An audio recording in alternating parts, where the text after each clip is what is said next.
Hi hello good morning. कसे आहात तुम्ही सगळे? मी नूतन तुमचं सगळ्यांचं स्वागत करते आपल्या एका नवीन ब्लॉगमध्ये.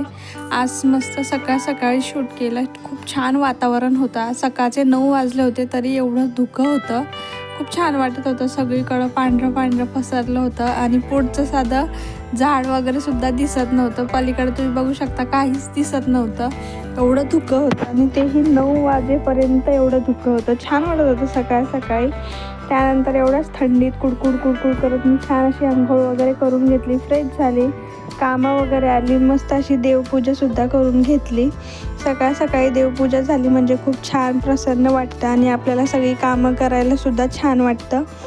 म्हणून मी सकाळ सकाळी छान इथं अंघोळ कामं वगैरे आवरून पटकन देवपूजा करून घेते, जेणेकरून मला दिवसभर छान वाटतं, प्रसन्न वाटतं आणि इथून पुढे जी कामं करायची असतात तीसुद्धा छान आणि शांततेत होतात. त्याच्यामुळे सकाळ सकाळी छान अशी देवपूजा करून घेतली, मनालाही शांत केलं आणि घरही शांत केलं, म्हणजे सगळी कामं आपली व्यवस्थित होती.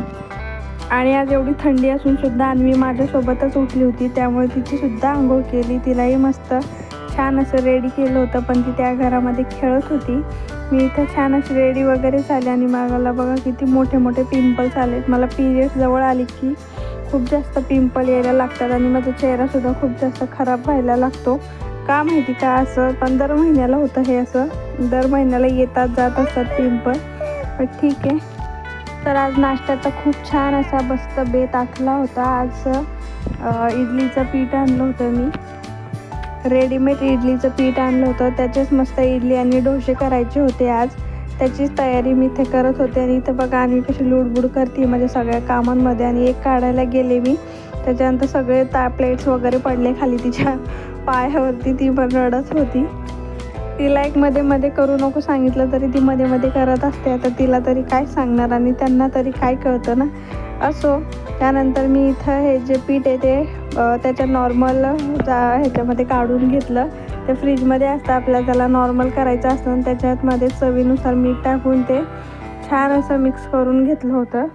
आणि इथे मला मदतीला ऑब्वियस अन्वी होती, तीही मदत करत होती मला. आणि हा इडली डोशाचा प्रकार कोणाकोणाला आवडतो मला कमेंटमध्ये नक्की सांगा. आमच्या नवरा बायकोला तर खूप जास्त आवडतो, मला तर खूप जास्त आवडतो. मला डोशापेक्षा जास्त इडली आवडते आणि त्यांना इडलीपेक्षा जास्त डोसा आवडतो. आणि त्याच्यामुळे त्या डोशासोबत मला सगळं काही करावं लागतं, म्हणजेच पिवळा बटाटा वगैरे असतो तेही करावं लागतो. तर तेही मी इथे केलं होतं. आणि मी तुम्हाला सगळ्यांना गुड मॉर्निंग आणि हाय म्हणत होती. तिला असं वाटलं की मी ते दूधचंच पॅकेट फोडते, म्हणून ती आ आ आ करत होती, म्हणजे मलाही दे अशी म्हणत होती. आणि आजकाल जरा पुण्यामध्ये जास्तच थंडी पडते आणि एवढ्या थंडीमध्ये पण हे मुलं कसे काय आपल्या अगोदर उठतात मला हेच कळत नाही. आपल्याला असं वाटतं की कोणीतरी आपल्याला म्हणावं की बाई तू झोप, पण ही मुलं आपल्या अगोदरच का उठून जातात मला कळत नाही. आणि तर सगळ्यांच्या आधी उठलेली असते, मलाही उठवत असते ती सकाळ सकाळी.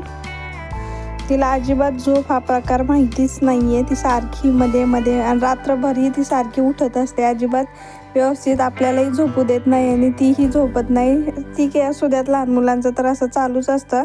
अन्विलचीही तिकडं नाश्त्याची तयारी करत होती मी तिच्यासाठी. इकडे मी एग बॉईल करायला ठेवलं होतं, मग तेही तिला मस्त असं सकाळ सकाळी खाऊ घालते. आणि या सीझनमध्ये मुलांना एग द्यायचं खूप छान असतं. तिलाही ते आवडतं आणि ती रोज म्हटलं तरी खाते. मी रोज एक तरी एग तिला देत असते, ती आवडीने खाते ते. त्याच्यावरती थोडासा असा चाट मसाला टाकला की ती मस्त खाते आणि तिलाही ते आवडतं. त्याच्यामुळं मग मी रोजच देते तिला आणि छानही असतं ते शरीरासाठी, त्याच्यामुळं मग देते. आणि काल सहजच आम्ही बाहेर गेलो होतो एका मॉलमध्ये फिरायला. तर ते मॉल खूप छान होतं. वाकडला फिनोलेक्स म्हणून मॉल आहे कदाचित ते, त्याचं नाव मला नक्की माहीत नाही, कदाचित हेच आहे. पण छान होतं ते मॉल आणि लहान मुलांना तिथं खेळण्यासाठी खूप छान छान राईड्स आहेत. खूप गेमिंग झोन पण आहे तिथे आणि खूप छान छान खेळण्यासाठी आहे. छान छान राईड्स आहेत. तर तुमची मुलंसुद्धा मोठी वगैरे असतील तर तुम्ही त्यांना छान असे तिथं घेऊन जाऊ शकता. खूप जास्त एन्जॉय करतात. आणि आत्ता सध्या क्रिसमसचा सीझन चालू आहे, क्रिसमस आली आहे, तर खूप छान डेकोरेशन केलं होतं मॉलमध्ये. खूप छान वाटत होतं तिथे गेल्यावरती. आम्ही खूप दिवसांनी गेलो होतो आणि पहिल्यांदाच गेलो होतो मे बी आम्ही लग्न झाल्यापासून. तर आम्हाला खूप छान वाटलं तिथे जाऊन. चला इकडे तुमच्याशी बोलता बोलता आपल्या इकडे मस्त चटणीसुद्धा रेडी झाली होती आणि पिवळा बटाटासुद्धा रेडी झाला होता.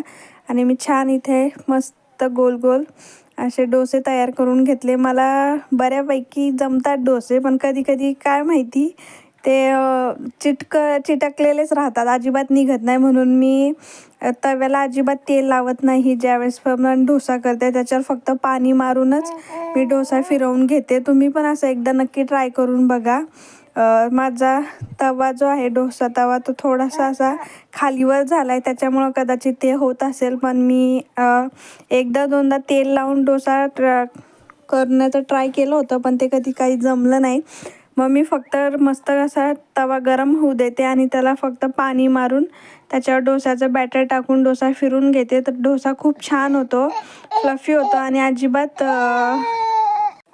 चिटकून बसत नाही तो, आणि इझिली त्याचाच असा निघून येतो. आणि त्यानंतर मी थोडासा तो निघायला लागला की थोडंसं त्याच्यावरती ऑइल टाकते, जेणेकरून तो खूप छान टेस्टला लागतो आणि कडकसुद्धा होतो. मग त्यामुळे वरूनच टाकते मी, अजिबात तव्याला वगैरे नाही टाकत. तुम्ही पण असं नक्की ट्राय करून बघा. मी त्यांच्यासाठी डोसा केला होता आणि मग डोसा मला फार जास्त आवडत नाही, त्याच्यामुळं मला इडली केली होती.